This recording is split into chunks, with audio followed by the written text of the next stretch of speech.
The man in the mirror isn't me anymore. Not fully, anyway.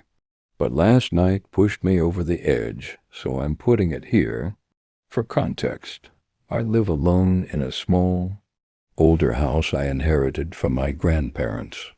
It's been peaceful for the most part, that is, until about 3 weeks ago when I started noticing something wrong with the mirrors in my house. It began in the bathroom.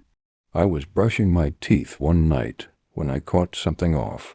I blinked, and for a split second, my reflection didn't blink back. I chalked it up to being tired, but then it happened again, and again, and then it smiled at me when I wasn't smiling.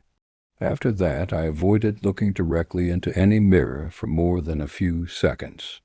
But the thing is, I don't know what else to call it, started appearing in more reflective surfaces. The oven door, my phone screen when it was dark. Even my eyeglasses caught a flicker of movement that didn't match mine. It got worse. I'd wake up to find the hallway light on, one I never use. Sometimes I'd find water droplets in the sink, like someone had just been washing their hands, but I was home alone. Once I woke up and found all the mirrors in my house turned to face the wall. I didn't do that. 2 nights ago, I saw him outside the mirror for the first time.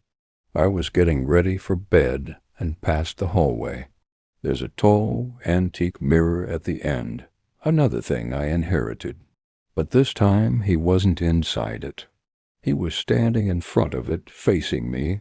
He looked exactly like me, except for his eyes. They were pitch black, and his mouth was just too wide, like it had been cut open farther than a human mouth should go.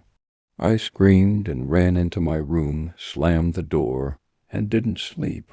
But here's the part that really scares me. Last night I worked up the courage to cover every single mirror in the house. I felt a little safer, honestly. But around 2 a.m., I woke up to scratching. Not at the window, not at the door. The sound was coming from under the bed. When I finally looked, nothing was there. But when I stood up and turned around, the bathroom mirror, the one I had definitely covered, was completely uncovered. And written across it, in fog, were the words, "I like your face. I think I'll keep it.